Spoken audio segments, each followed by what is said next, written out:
There were also enormous wildfires, drastic sea level rises of about 400 feet, and other major ecological disasters.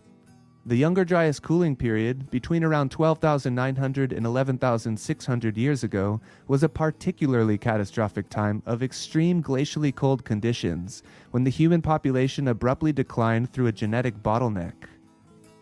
The Clovis culture in North America went extinct, along with the woolly mammoths, elephant-sized ground sloths, giant armadillos, saber-toothed cats, and many more species of megafauna. The cause of many of these events is uncertain, although there is a growing body of evidence, mostly from the Comet Research Group, that the onset of the Younger Dryas may have been triggered by a cosmic impact.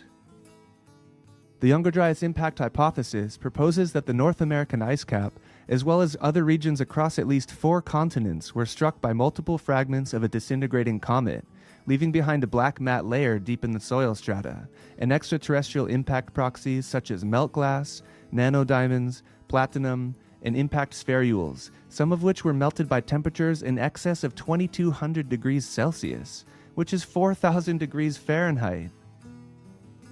The long-withstanding mainstream consensus about the channeled SCABLANDS was that they were formed by multiple floods that rapidly drained out of the giant glacial Lake Missoula, caused by the recurrent breaking of a 2,000-foot-tall ice dam.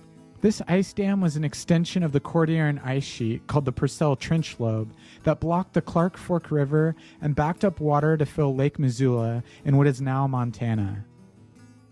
During the final stages of the Ice Age, Lake Missoula grew to around 3,000 square miles, containing as much water as Lake Erie and Lake Ontario combined. It is theorized to have periodically drained every 30 to 100 years or so, each flood releasing as much as 500 or 600 cubic miles of water into the Columbia Basin. Randall doesn't deny that Lake Missoula existed. However, he argues that its volume of water was not sufficient to account for the totality of the features in this landscape of catastrophe, and that the theory of how the ice dam formed is fundamentally flawed. At the end of the Ice Age, the Earth was warming, and it doesn't make sense that the lake would continue to refill again and again from rain and glacial meltwater, while at the same time it was cold enough for the ice dam to continue refreezing and refortifying itself, enough to hold back one of the largest lakes in North America.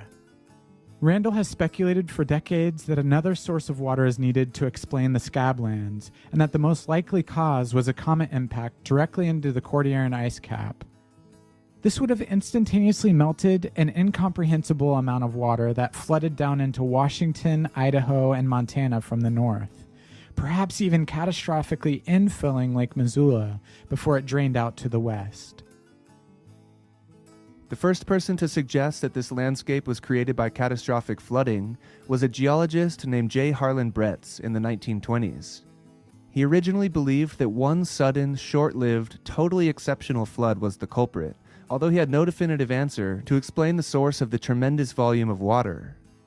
He was met with intense skepticism by other geologists, but over the decades of debate, it was finally proven that gigantic floods did create the SCABLANDS. Although rather than one single flood, the prevailing model accepted by mainstream geologists proposes that it was as many as 90 separate cataclysmic floods from Lake Missoula.